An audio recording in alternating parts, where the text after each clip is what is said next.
Oh, Legend of Korra, you hot fucking mess of a show. This series has been incredibly divisive among fans of the original show. Some love it, while others hate it with a fiery passion. While I do adore the show, and admittedly find it more interesting than the original, it's only because I have a habit of getting myself obsessed with train wrecks.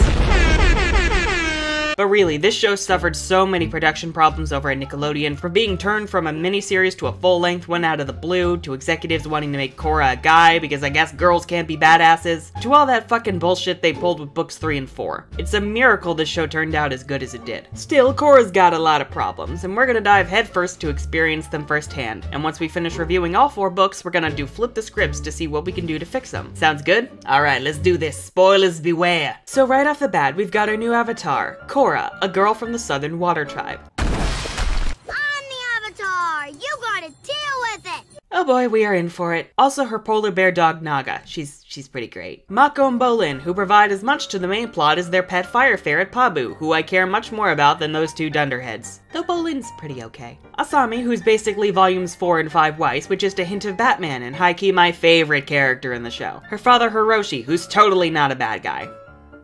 Nope. Tenzin, the son of Avatar Aang, and this world's answer to J.K. Simmons. Pema, Tenzin's frumpy pregnant wife. And that's about it. Can't blame her though, I mean, 2 of her kids are fucking evil. Jinora, who is best girl. You must promise me that your teenage years won't be like this. I will make no such promises. I love her. The demons, Iki and Milo. What happened to Zuko's mom? It's an incredible tale. Granddad, you look old! Are y'all trying to make me hate them? Cause it's working. Metal-bending police chief Lin Beifong, yes, that's Beifong. Councilman Tarlok, who's also totally not evil. Amon, the masked bad guy with a voice so deep you have to wonder when his vocal cords are gonna snap. The nameless lieutenant who wields glorified taser sticks, and that's kinda it. Also, he might be Amon's lover? He had no character anyway. Law bye, bitch! And Shiro Shinobi, who further convinces me that the name Shiro is a death sentence. I am currently wetting my pants. Seriously, first Voltron, then Ruby, and now Korra too? Damn these poor Shiros. Our story is set several decades after the end of the 100-Year War, with the White Lotus searching for the new Avatar following Aang's death. I'm the Avatar! You gotta... Yeah, bitch, we know. Cut to 17-year-old Korra, growing up in a White Lotus compound near the Southern Water Tribe, who's, after mastering water and earth, mastered firebending, and is ready to study airbending under the esteemed Master Tenzin, son of Avatar Aang. But then... You're not staying, are you? We're only visiting for the night. Why did you come here in the first place, then? So Tenzin has to stay in Republic City to deal with... something. But Korra decides to head there anyway to get her revenge. This face will haunt my nightmares. She arrives in Discount, New York, befriends a homeless man, and then doles out some vigilante justice. After a brush with some metal-bending officers with the worst armor ever, seriously, it looks cool, but y'all would be fucked in a fight with a firebender, lightning bender, or even just another metal bender. We meet Toph's daughter Lynn, the chief of Republic City Police and bitch extraordinaire. Thankfully though, we don't need some argument about how crazy the city is and how it needs its avatar to convince Tenzin to let Korra stay. No, what we need are some kids to be mildly sad about Korra leaving to change his mind. Fucking demons. But Korra's struggling with her airbending training and decides to fuck off since... And now I'm just a ferry ride away from the arena. Something's coming down the chimney that's always been there. She befriends the adorable Bolin and the man-bitch Mako. Seriously, why is he so rude to her for like no reason? And they discover... You're the Avatar, and I'm an idiot. Both are true. Preach it, sister! But with their teammate Hasuk ditching, the Fire Ferrets won't be able to continue in the tournament, at least not till Korra steps in and manages to help them win the match, even though neither she nor we the audience know how the fuck pro bending even works, but whatever. But things are still tense, as the Fire Ferrets need to pay in order to compete in the championships. Seriously, do actual sports work like this? Cause I know nothing of sports, and if that's the case, that is bullshit. Bolin tries to get some money, deciding, hey, why not run with the evil gang members my brother told me to avoid like the plague? I love you, Bolin, but you're a fucking idiot. Korra and Mako go on the hunt, discovering that the Equalists have kidnapped Bolin along with the triple threats. And so after we prove an Equalist activist that benders don't oppress non-benders by oppressing a non-bender, we head out to the so-called Revelation where... That firebender took my family from me. You and everyone else in this damn show! But after the crime lord Lightning Bolt Zold is brought on stage... Fool yourself! I can vouch as a New Yorker, we are exactly like this. We get a terrifying reveal that Amon is able to take a person's bending away permanently, echoing back to Aang energy bending Ozai's bending away. We save Bolin and escape, but Korra is shooketh from what she's seen.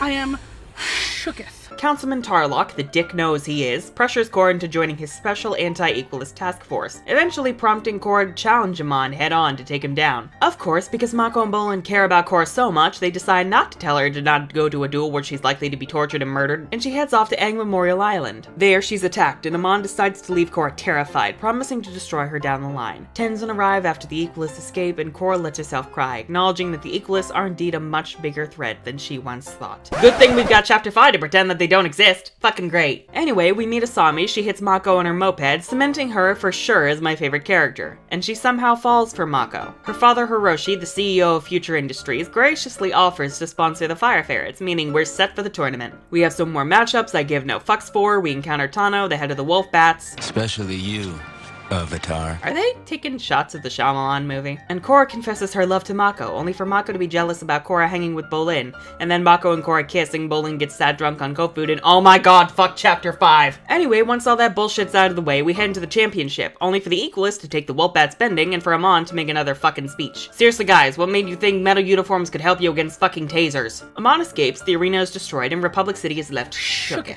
Mako and Bolin move in with Asami, and the new Team Avatar bonds as Korra faces an all-new enemy.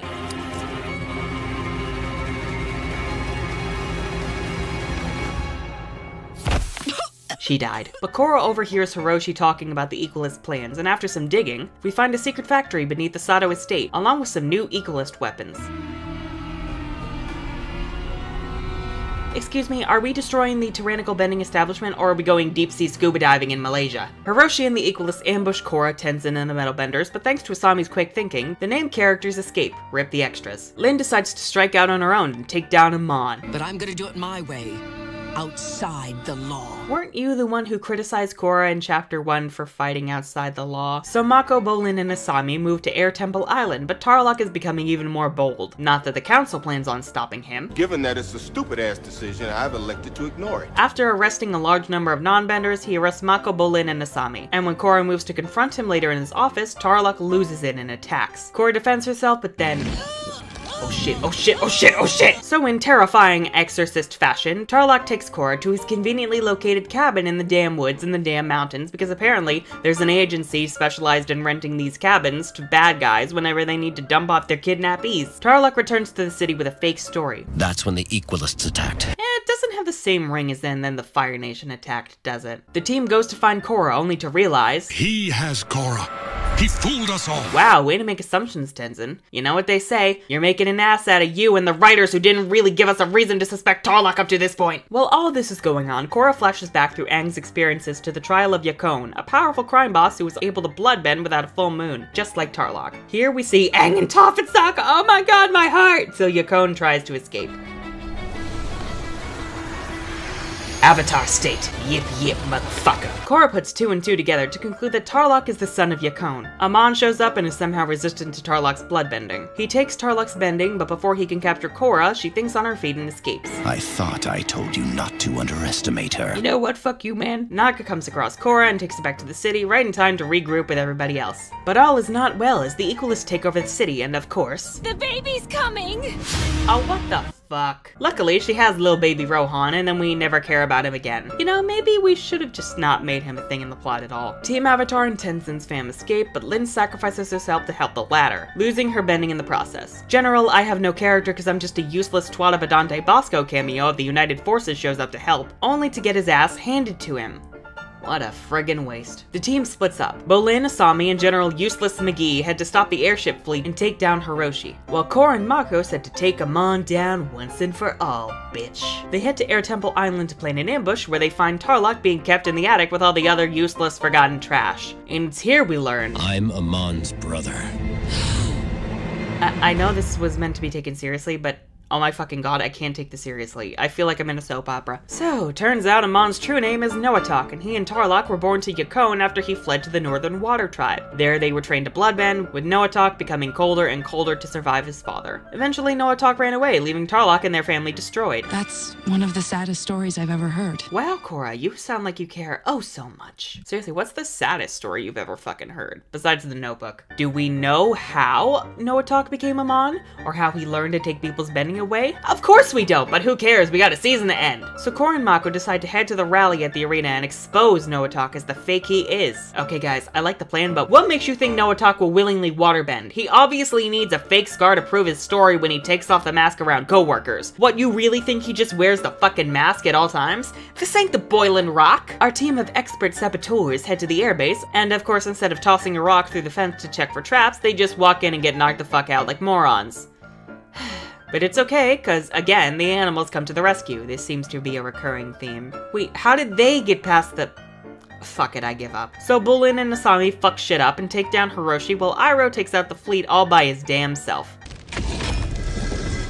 Thanks for looking out for me, Aang. Oh, thank you, General Fuckface. That mask was tackier than your entire character, quote-unquote. At the arena, Korra and Mako try to pull a #exposed scheme, only for Amon to go, "Psych, bitches, my makeup artist is that damn good. And then I killed her, of course, have to cover my tracks." And to prevent Korra from escaping, Amon reveals that he has Tenzin and the kids held captive. How? Didn't they escape?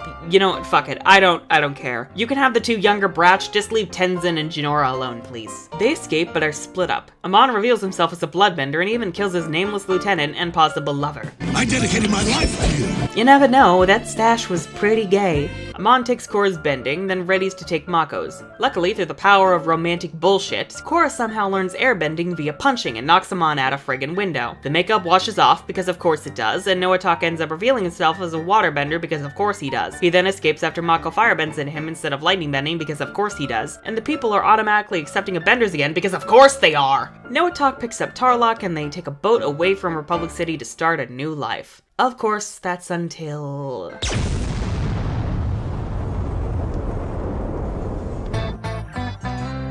Uncle Boomy arrives just in time to be useless as all hell. The fact that this was originally all he got infuriates me to my core. And Korra and Co head to the Southern Water Tribe to see if Katara can help. She can't, of course, and Korra runs away to dramatically cry by the sea.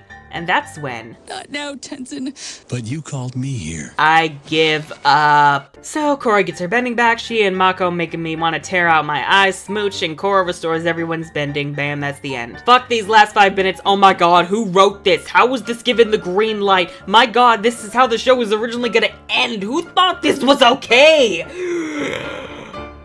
Fuck this ending. Talking about Legend of Korra is weird, namely because I don't think I've ever seen something so amazing, yet so awful at the same time. First, let's get the good stuff out of the way. Studio Mir did a fantastic job on the animation, and the fight choreography, as always, is breathtaking. The way they draw the environments and handle the lighting especially is top-notch. Honestly, I feel this season had the best animation. There's just something so cinematic about the season that the other seasons just don't have, even books 3 and 4. The music is also perfect. Every track hits me right in the heart, especially the Avatar theme when Korra gets her bending back. It's a fucking awful resolution, but the music is so good it gives me chills every time I go to watch it. Of course, I have to forget the context of the scene to enjoy it, but so long as I pause it right before Mako shows up, it works just fine. It's a shame that the soundtracks for books 2 through 4 were never released because Jeremy Zuckerman did a fucking phenomenal job. Some of the character arcs and moments I really enjoy. Tarlok's desperation to maintain power and his later reveal as a bloodbender are great. Tenzin being pretty much the opposite of what you'd expect an airbender to be,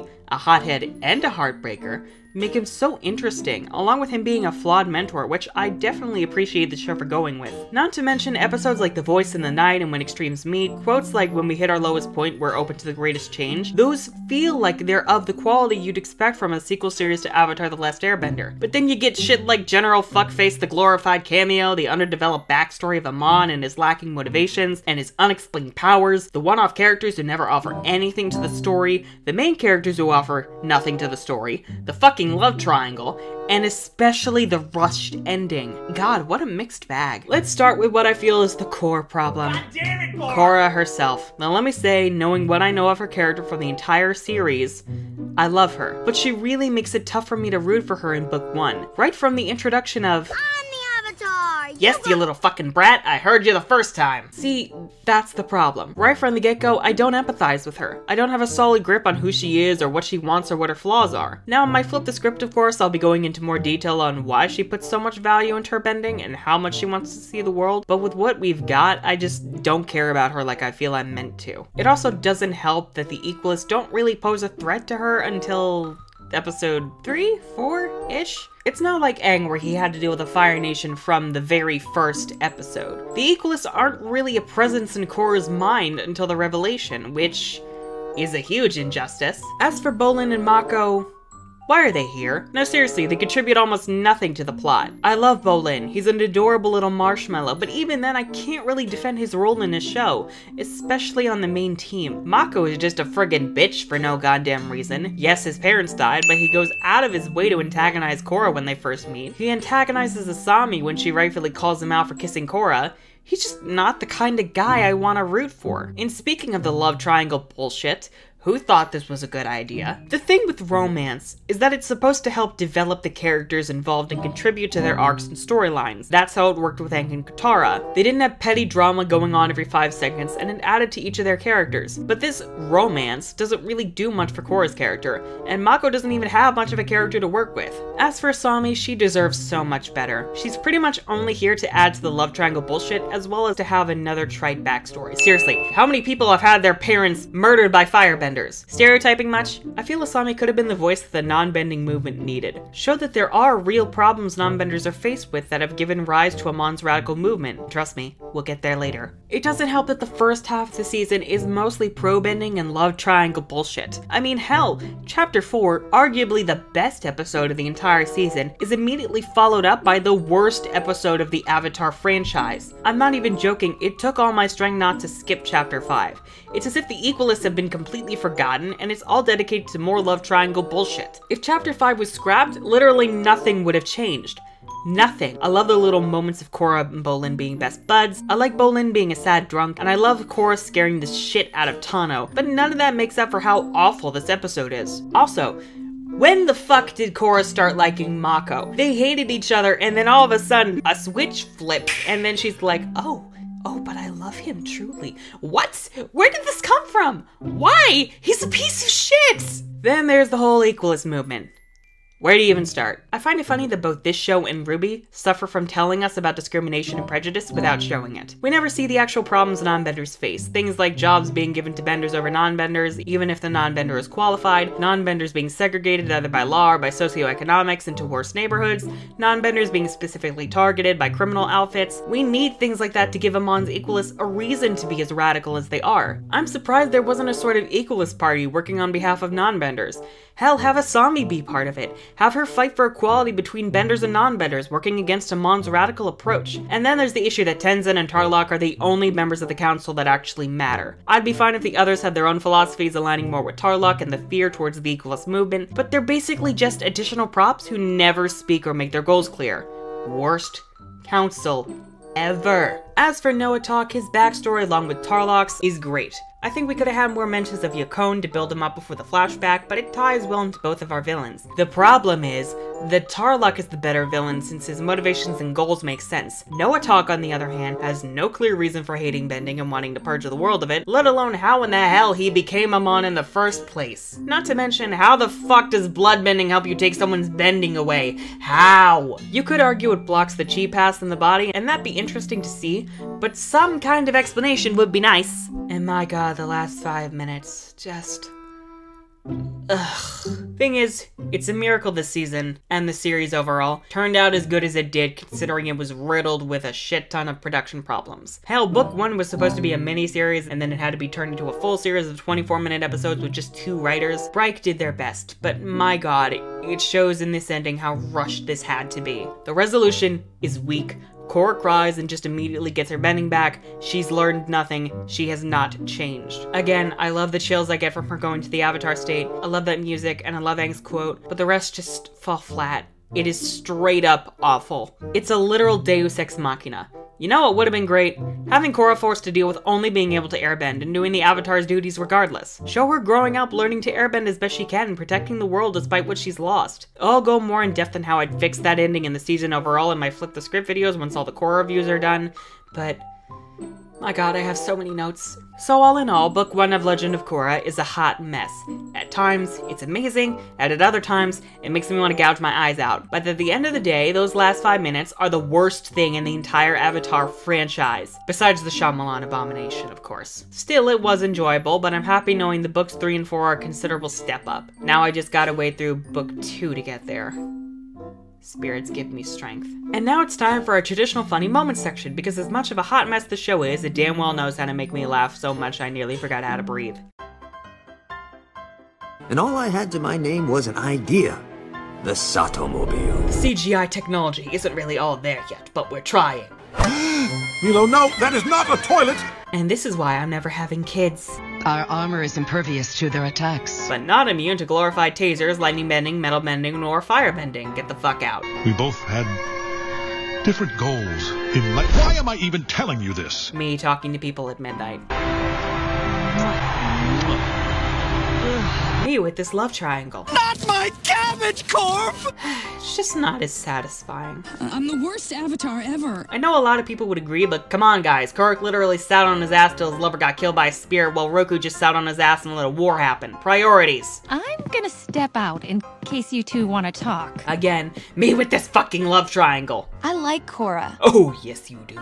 And last but not least... Where does Hiroshi find the time to keep inventing new evil machines? Supersperts Evil Incorporated! Enjoy the review? Glad to hear it. Want to murder me to release your anger, then sacrifice me to the internet gods? Hit the dislike button. It's still interaction. I'll be doing a review of Book 2 next Friday, and once all my Korra reviews are done, I'll be doing Flip the Script episodes for each season. I've also now passed 2,000 subscribers. Thank you guys so much for your support. I never imagined I would get here. I'm also publishing a book this year, so if you could check out the synopsis and first chapter in the description below, I would really appreciate it. I'm the Unicorn of War, and this has been a shit show. But fuck the love triangle!